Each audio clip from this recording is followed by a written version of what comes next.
Hey everybody, Ms. Dietrich here. We're taking a look at question number 3. A rectangular park has an area of 2/5 of a square mile. The length of the park is 9/10 of a mile.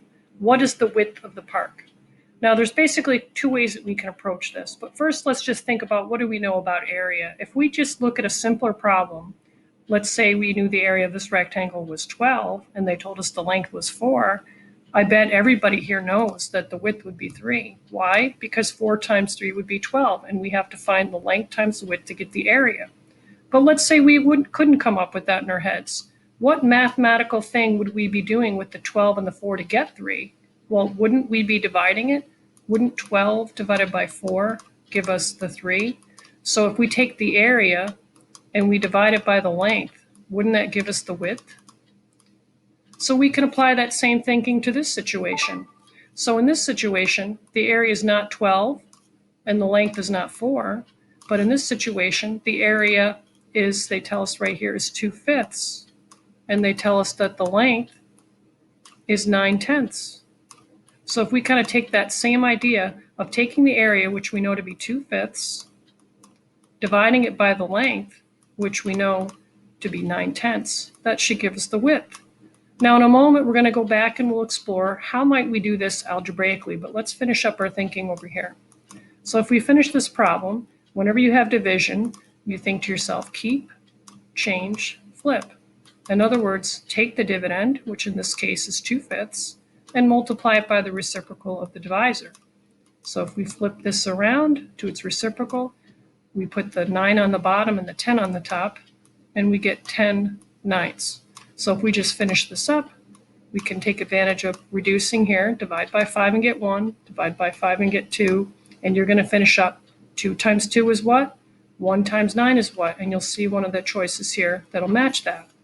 Now, let's say we were going to do this algebraically. If we're going to do it algebraically, we would substitute in our values. So 2/5 is the area. We would substitute that underneath the A. Underneath the L, we would substitute in the 9/10. And we don't know the width, so we're just going to put W. That's what we're trying to find. Now, this would be known as the coefficient.